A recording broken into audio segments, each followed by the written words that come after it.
جب آدم علیہ السلام کی نافرمانی کے سبب اللہ نے آدم کو جنت سے نکال دیا تھا تو کافی سال زمین پہ در بدر پھرتے رہے، معافی مانگتے رہے، روتے رہے، لیکن اللہ نے آدم علیہ السلام کی توبہ قبول نہیں کی۔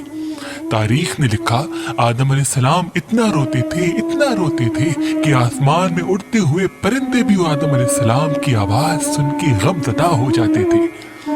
بالآخر ایک دن ایک نورانی شخصیت نمودار ہوئی اور آواز دی، اے آدم، پریشان کیوں ہو رہے ہو؟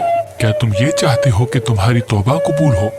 یاد کرو، جب تم جنت میں ہوا کرتے تھے، اللہ کے نام کے ساتھ ہر پتے پہ ایک نام اور بھی لکھا ہوا کرتا تھا۔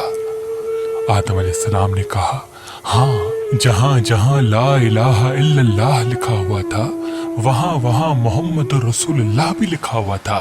تو اس نورانی چہرے والے نے کہا، تو بس اللہ کو اس محمد کا صدقہ دو، تمہاری توبہ قبول ہو جائے گی۔ تو آدم علیہ السلام نے کہا، اے نورانی چہرے والے، تم کون ہو؟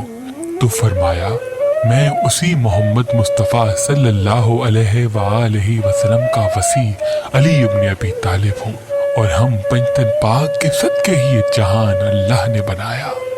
آدم علیہ السلام نے جب محمد و آل محمد کا صدقہ دیا تو آدم علیہ السلام کی توبہ اللہ کی دربار میں قبول ہو گئی۔ ربنا ظلمنا أنفسنا وإن لم تغفر لنا وترحمنا